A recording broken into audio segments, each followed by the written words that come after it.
I'm going to rank every single boss from Paper Mario Sticker Star. Let me explain.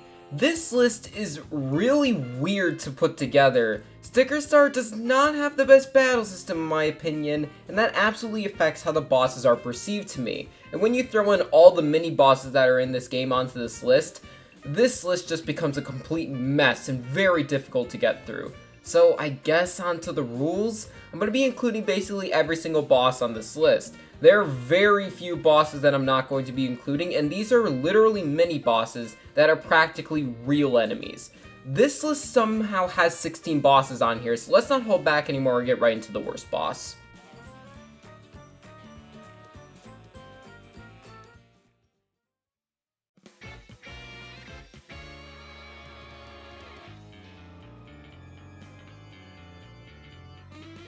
I talked about this boss many times on this channel. I talked about it on my Sticker Star chapter boss ranking. I've talked about it on my top 10 worst bosses in the Mario RPGs. And my opinion still stands that this is easily the worst final boss in the Mario RPGs, and honestly one of the worst boss fights in the entire series. And this includes both Mario and Luigi and Paper Mario. I said at the beginning of this video that the battle system in Sticker Star is not great, and I think that this fight highlights every single flaw that it has.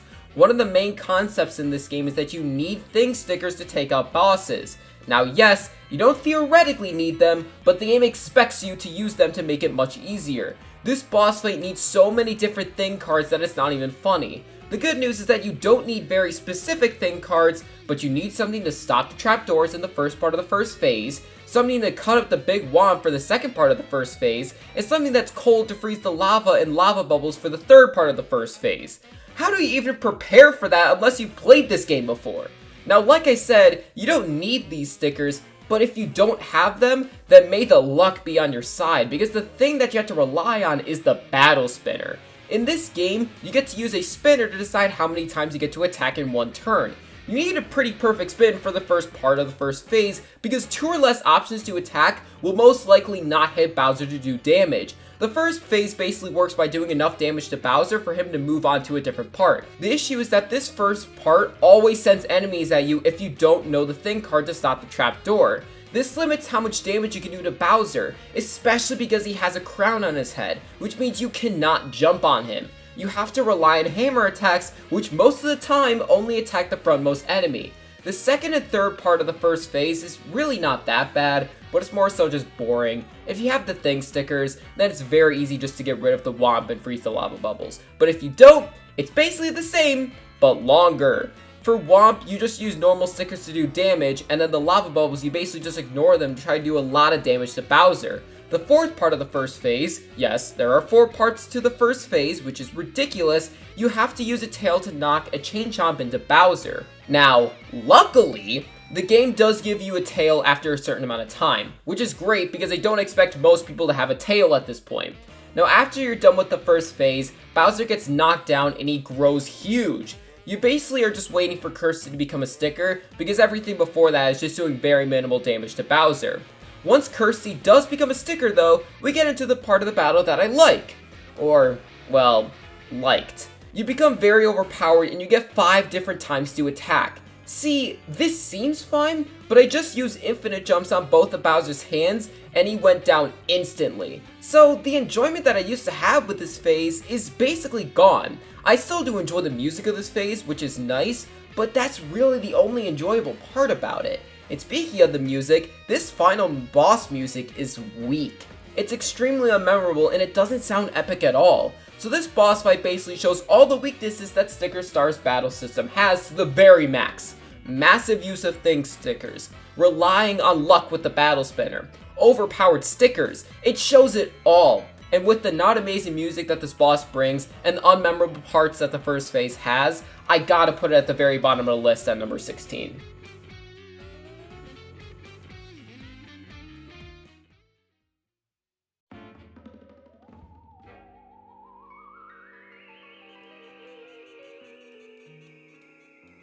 I've talked many times about the final boss of this game being terrible, but I have not talked about Big Boo that much. and I'm shocked that I haven't because this boss is also a terrible experience. The one positive thing that I will say is the design of the boss is interesting. It's not just a paper enemy this time, it's more so a ton of paper come together like a somewhat crumbled ball that makes it look like a massive boo, which is kind of interesting. The reason I dragged this out is because all the things about this boss are just terrible. The main concept of this boss is that the boo goes invisible after the first turn. I really do hate this concept. One defense that people do say about this game is that for the bosses, compared to Color Splash, you don't completely need the thing stickers to defeat them. I personally don't agree with this complaint because the thing stickers make the boss much easier and basically feel like a necessity because of that.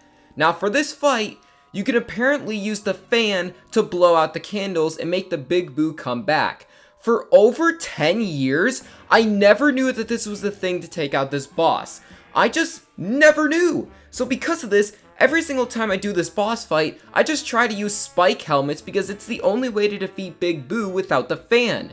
You could theoretically defeat Big Boo with some pretty strong stickers like infinite jumps in the first turn, but at this point in the game, it feels more like a waste to use them, so I just didn't do that. This fight becomes almost impossible though without the fan.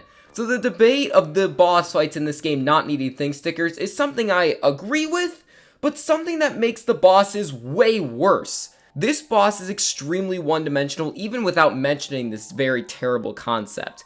And I say the main problem with the concept, which I probably should have mentioned before, is that you can't actually damage the Big Boo directly with normal stickers like jumps or hammers because he is invisible. It does make sense to have this as a concept, but then spike helmets are the only way to take him out, which is so niche, and it's not obvious since the game expects you to use the fan instead. There is literally no other way to blow out the candles either. You have to use a thing card to get him back to deal damage, which is just a massive annoyance to me personally. So this fight is one-dimensional. The reason for this is because there is a single attack that you can't even block.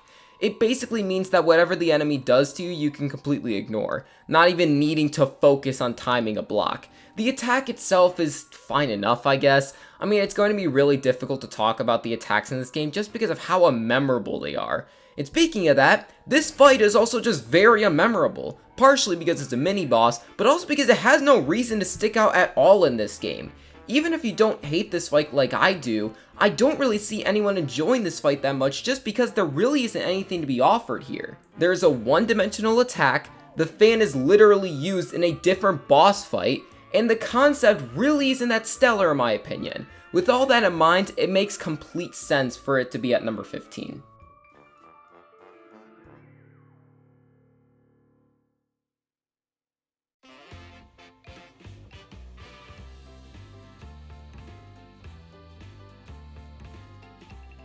It's really weird that I even included this fight on the list, but it's really more so just because I'm including every single Kamek fight, so I might as well do that for the Bowser Jr. fights too. This fight is just the thing sticker tutorial. A Toad is running away from Bowser Jr. and then drops the thing sticker, and then you use it on Bowser Jr. himself. He literally dies instantly and doesn't even attack you. There really isn't much to say about this fight. It's nothing. The one positive I will say about it is that it doesn't annoy me, which I guess I can't really say about the other two fights I talked about. Honestly, I think it's kinda good that I included this boss fight on the list, because it's just insulting to the bottom two bosses that I talked about, and it just shows you guys how much I really dislike them. Think about it, I literally put a boss that you take out in a single turn with zero effort of two bosses in this game, and one of those bosses being the final boss, which is just insane to think about. It's not going to get any higher though, it's nothing, it doesn't really even need to exist. This is honestly like including one of the tutorial fights in a Mario and Luigi game in one of my boss rankings. I did it because I included all the Bowser Jr. fights and, well, it lands here at number 14.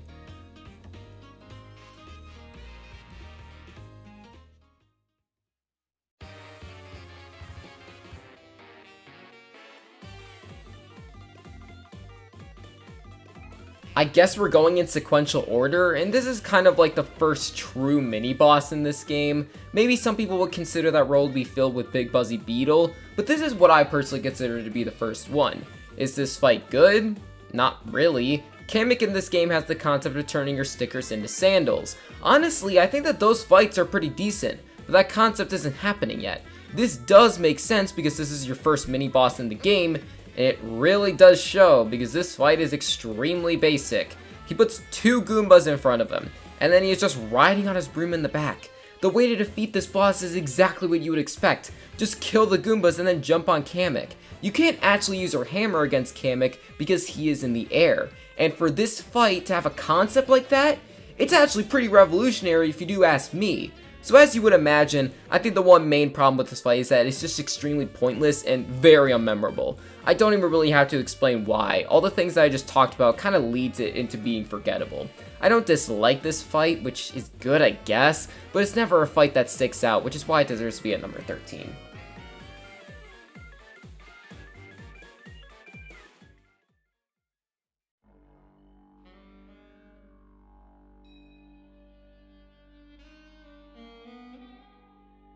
I was kind of expecting this boss fight to land at number 14, just because I know that in the past I was never really a big fan of this fight at all. I think nowadays though, my complaints have softened up a little bit. The complaints are still there, but I realized my reasoning for why I didn't like this fight is actually something that's in a lot of the fights in this game. It doesn't mean that I like this boss fight though. I really don't like the concept of this mini-boss. I do admit that I'm glad it's there, which is honestly why I prefer this boss fight slightly to the first Kamek fight, but I wouldn't say I genuinely enjoy it. The big scuttlebug is in this massive web that if you touch, you cannot get out of and he attacks you. Now it's very basic, and I think that it would be fine if this wasn't in the specific level you were in. This is the level where you lose all of your stickers and you have to find all of them and get them back. The way to take out this web is by using projectiles of some sort. This could be a fire flower, one of the enemy items that are given to you, just something that you cannot touch the web with. Because your stickers are going to be missing, you might not have a projectile with you, which could be a massive problem. Honestly though, this is less egregious compared to missing a thing sticker for Big Boo for example. Projectiles are pretty common, especially something like a fire flower or ice flower. I still don't like the concept for this level specifically, but I don't hate it like I used to. What I do dislike though is the non-memorable attacks and the surprisingly little amount of HP this boss fight has. One shiny jump and you've taken out this boss fight in one turn, after you've taken out the web. You actually don't have your hammer or the battle spinner for this fight, which I do to an extent like, but I wouldn't say it helps this boss fight either. You guys already know that I don't like the battle spinner, and I think that this boss fight, since it didn't have the battle spinner to play around with, was made with less HP because of that. I will say though that this really doesn't help the boss fight that much like it does with another boss fight I'll talk about later on this list, just because the boss fight itself wasn't that interesting to begin with. Just like the first Kamek fight, this boss doesn't bring anything that interesting to the table. Because of that, it deserves to be at number 12.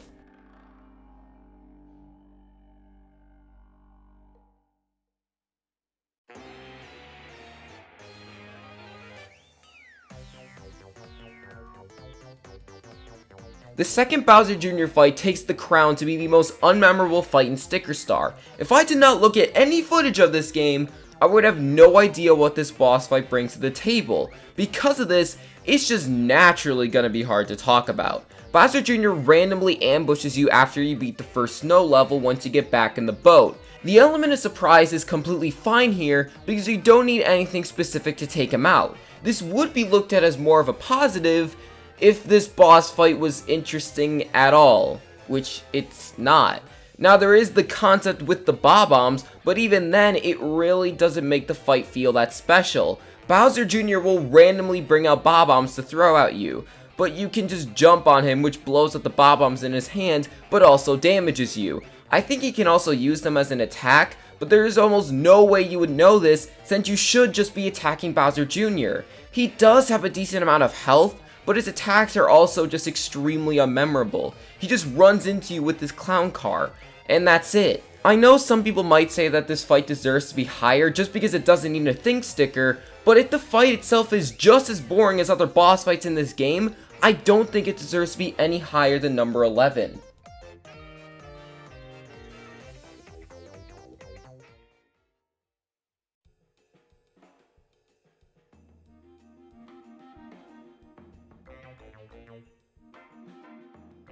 How the heck are we in the top 10 already? The Big Buzzy Beetle is a mini boss that is completely fine. The Big Buzzy Beetle is basically just like a normal Buzzy Beetle, but big. The concept of this fight is the exact same as the concept of a Buzzy Beetle. You need to flip it over so you can actually do damage to it. This concept is better than what we've seen on this list so far, which is good, but it's a concept that you've been dealing with throughout the entire level. You're constantly fighting Buzzy Beetles, so you should know exactly how to take this one out. It does have a decent amount of HP for this point in the game, which I do kind of appreciate, but then I could just mention that the attacks are not great. Even though I'm just not really that interested in this fight, as you guys can kind of tell about how I'm talking about it, I can see this fight having a debate to soar high on this list. The reason I say this is because it's a very simple fight that doesn't need a thing sticker, and functionally, it's completely fine, but even that last part I don't completely agree with. The fight isn't annoying, which I bet some people would enjoy. This fight still isn't great though because of the battle spinner use. The fight is basically unwinnable if you only get one battle slot. Because you have to flip over the Buzzy Beetle to do damage, and I don't think he stays flipped over after your turn is done, you have to do damage in the exact same turn. That's not possible with only one battle slot. This isn't a horrible complaint because if you have 2 or more, then you're good to go. And this works because you can actually use coins to secure getting at least 2 turns. Overall though, this fight is just extremely basic to me and it really doesn't do anything that sticks in my head. For those reasons, it lands here at number 10.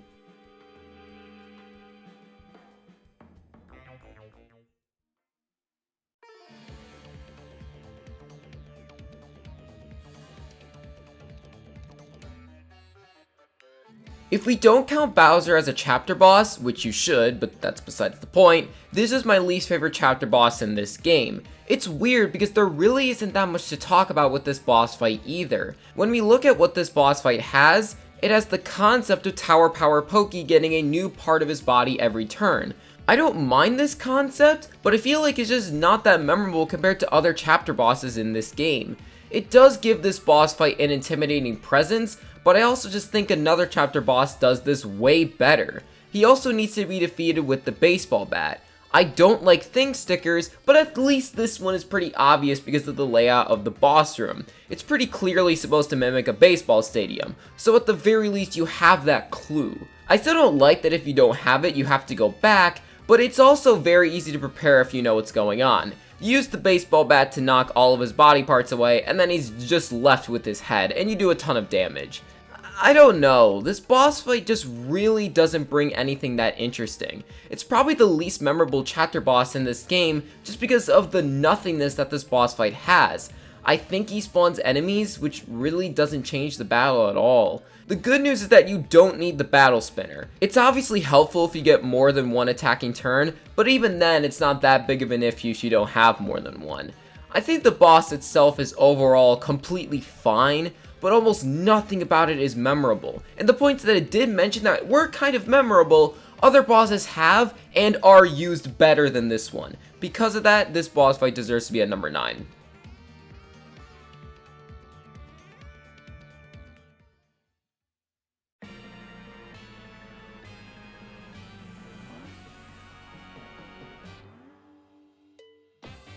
Now we got the first chapter boss in this game. Mega Sparkle Goomba is decent. The concept of this fight is actually somewhat interesting and memorable. The Goomba with the royal sticker on his head is just a normal Goomba, but he gets a ton of Goombas and turns into a giant one. This makes some of the attacks pretty interesting. He will sometimes attack you as one whole Goomba, or he will have some of the Goombas detach themselves and attack you in singles. He can also change his form. Sometimes he is just a normal Goomba, sometimes he's a spiked Goomba, and then sometimes they're more so separated. This is genuinely more interesting than all the concepts we talked about. This is because this actually affects the entire fight, and it actually makes it more memorable with different attacks, and stopping you from doing certain things. It is kind of basic when comparing it to other Mario RPG bosses, but from this game, the concept does actually make the fight good. My issue is that the fan makes this fight pretty easy. This is the first fight in the game where if you use a thing sticker, the fight becomes a complete joke. Once he's in the phase where they're more so trying to separate from being a big Goomba, you can use the fan and blow them apart. This makes the fight so much easier since it lowers their defense like crazy, and that's when you do as much damage as you possibly can. Now, you don't actually need to use this thing sticker. I've heard a lot of people just completely ignoring the fan and taking this boss fight out. And unlike the Big Boo, I don't think that taking out this boss without the thing sticker makes the fight annoying. It's truly just the same fight, but you're dealing with the giant Goomba the entire time. While I never deal with this path for the boss, I'm very glad that the boss fight is basically the same with or without the fan. I do wish that it was more obvious that the fan was the thing sticker that you need, like it was for the baseball bat for Tower Power Pokey, but even then, it's not that big of an issue, especially because there's so little thing stickers up to this point. I think that this fight has potential to get higher on this list, but sadly, the overpowered nature of thing stickers in this game definitely hurts it, which is why it lands here at number 8.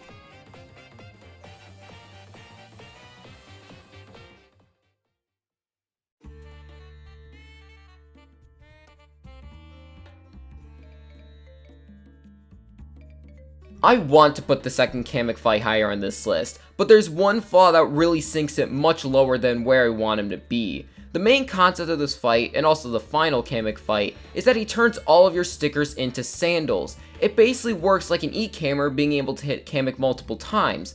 The negative to this move is that you can't actually hit him when he's in the air. He will sometimes go in the air and you literally just have to waste a turn and do nothing. I love this concept because it makes your stickers way less overpowered, which is a massive problem in the late game of Sticker Star. The issue is that that's not really that big of a problem when you're only in World 2.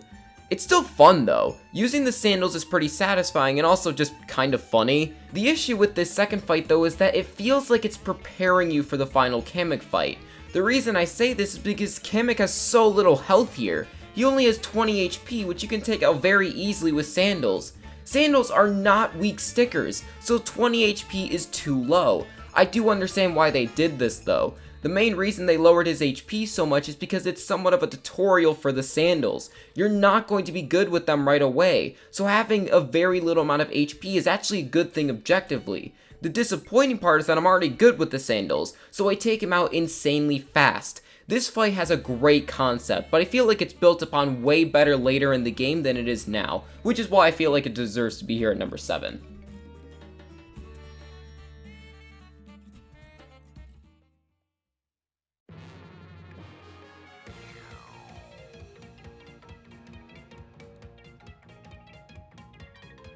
Petey Piranha used to be my favorite fight in this game.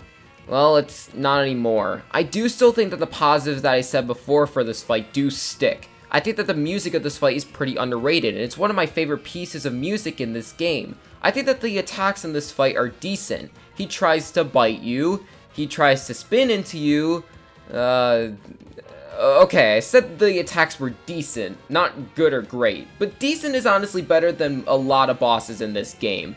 Probably the best thing about this fight is that you don't have access to the battle spinner for the majority of it. The battle spinner is one of the worst things about the battle system in this game, so I'm glad that it is almost completely removed for this fight until Petey Piranha is about to die. But it's now time for the one massive negative that plagues this boss fight mainly, and a lot of Sticker Star. At this point in the game, your stickers are way too overpowered. Once Petey Piranha gets knocked over, just use an infinite jump and you will do so much damage and it makes the fight a piece of cake. The reason why it isn't lower on this list though, even though this problem is a massive exploit of this fight, it's because you have to wait for him to get knocked over. It's very difficult to knock him over when you only have one attack slot. This is because once you knock them over, he gets up basically right away.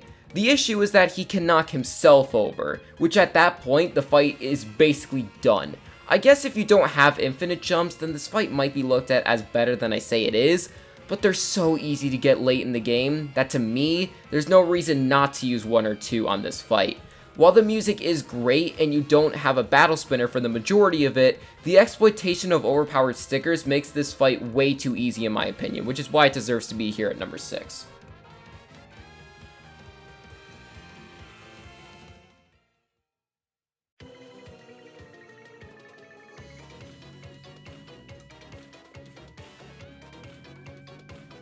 This may be a weird boss to put this high in the list, but I really don't have many problems with it at all. Now, don't get me wrong, I don't consider this a good boss fight, but there really isn't too much to dislike here. You do need a thing sticker to defeat this boss fight, but it's pretty obvious which one it is, so it's not that big of a deal. And the best part about this fight is that there is an actual concept. The big Cheep Cheep first goes into the water and heals up to full HP. This is when you use the fishing hook and pull him out. Once you do this, he gets really mad and he's going to get bigger and bigger as the fight goes on. If he gets too big, he will explode and he will kill you. He also gets stronger the bigger he gets. I think that this is a very good concept that this boss really did need to stand out.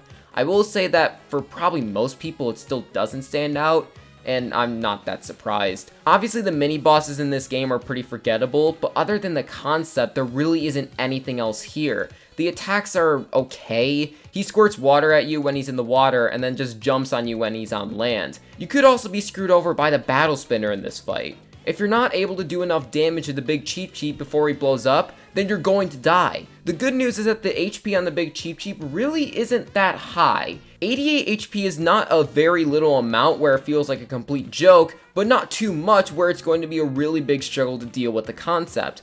I think overall the main reason why this boss is so high on the list is because there isn't a problem. I don't have anything in this fight that makes me think that I don't like it. The only true thing bringing it down is the necessity of a thing sticker, and also it just not being that memorable. If those factors were not there, it might even land even higher on this list, but for now it lands here at number 5.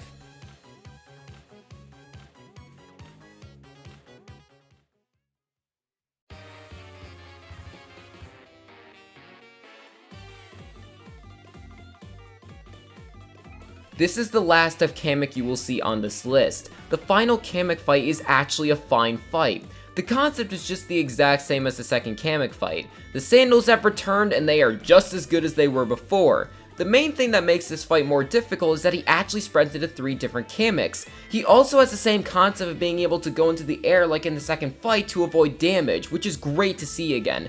This means that you're not going to be able to take him out in one turn unless you get a perfect battle spin and if they're all close to the ground. That is why it is lower on this list though. If you do run into that situation, which isn't super uncommon, then you will defeat this fight really fast and the fight becomes very short. And to be perfectly honest, the fight is already pretty short to begin with. This does make sense because it is literally right before the final boss of the game, so you don't want to be using a ton of stickers to take Kamek out.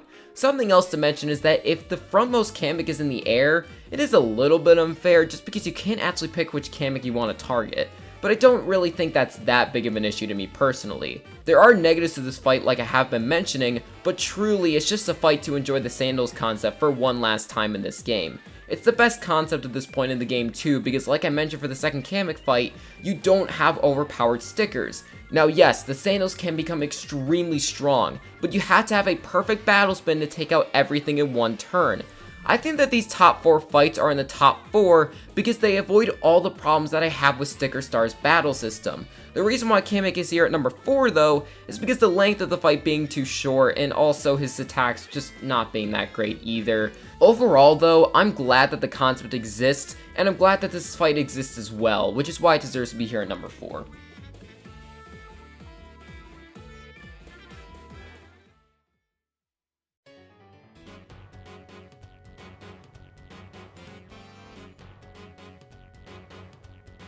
This boss keeps getting better as time goes on. I used to think that this boss fight was just kind of mediocre, but now I definitely see the positives that this fight brings. We are not at the good bosses yet, but this one is very close to that. The one thing that I think this boss fight really pulls off is how intimidating it is. This is the biggest boss that you're going to face in this game. The boss starts out as this giant snow statue that has 400 HP.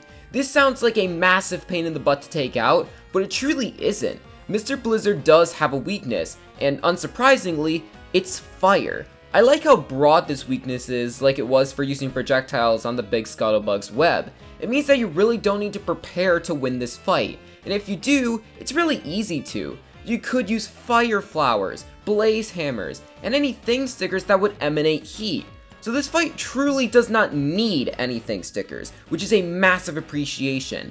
I'm also glad that even though he has 400 HP, once you get rid of his snow layer, he has no defense. Because of that, 400 HP really isn't that much. And once you get him down to 100 HP or lower, the snowman himself comes out, and it's still not over. I will say that one negative to this fight is that the snowman phase is pretty boring in terms of his attacks. He just throws snowballs at you, and that's really it. This is slightly disappointing too, because I actually think the attacks from the snow statue were decent. They weren't super unique, but they were definitely somewhat memorable. He just steps on you and then breathes fire, but it's not actually fire, it's actually ice. Even though there was no defense for the statue, Mr. Blizzard himself actually does have defense, which I'm perfectly fine with. 100 HP is pretty easy to take out, especially at this point in the game, even if the enemy does have defense. Now the one massive issue I do have with this fight, and the reason why I don't actually say it's a good boss fight, is that it feels like it's lacking a true concept. I personally don't think that the fire weakness is enough. I also don't think that the intimidating presence is enough. When we look at these top two boss fights, in my personal opinion, there's something surrounding the fight that makes it super memorable and an enjoyable experience. Well, for this fight, while I do acknowledge there really isn't much wrong functionally, I truly don't think it has that special something that makes me enjoy this fight as much as the top two. The positives that this boss has are great. The intimidating presence, the massive amount of HP that isn't a slog to get through, the attacks with the statue. These are all great, but because it is lacking that special something, it deserves to be at number 3.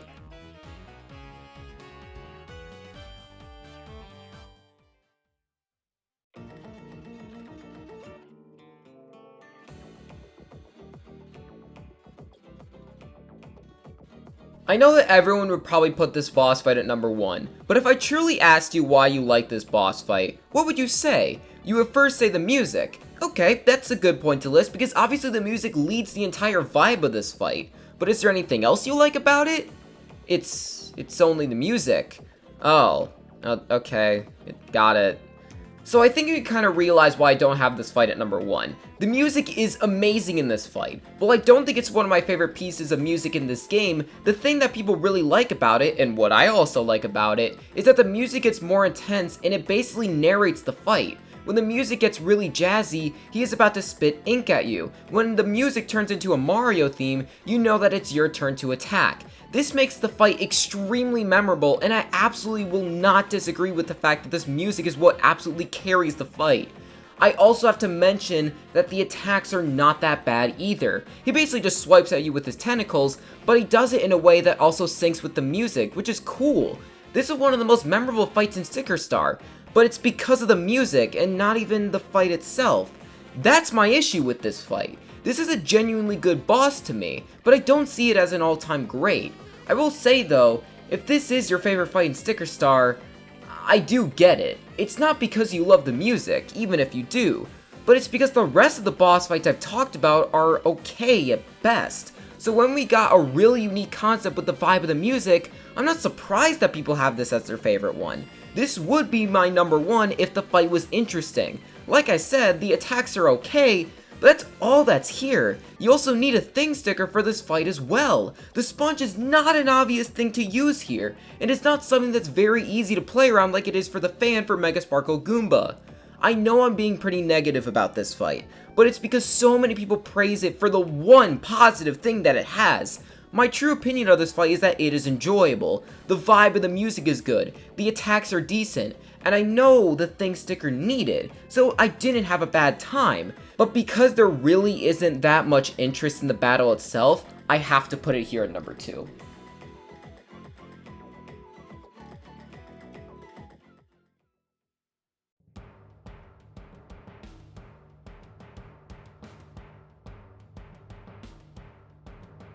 Unless you guys have seen my videos, there is almost no way someone predicted this to be my number 1 spot. A mini boss that people probably do not even remember existed is my favorite boss in this game. Now I know a lot of people are probably thinking about how in the world this became my number 1, but I do have my reasons. This boss fight has an extremely good concept. In this level, there are a lot of tail stickers that are placed throughout it. You collect them wondering what they could be used for, but the main thing that you need them for is for this fight specifically. You're supposed to use the tail to deflect attacks back at Bowser Jr. This does seem like a simple concept, and it is, but this is paired with the attacks that Bowser Jr. has. They are very simple. He shoots spike balls at you, he shoots fire at you, and he just runs into you with his clown car.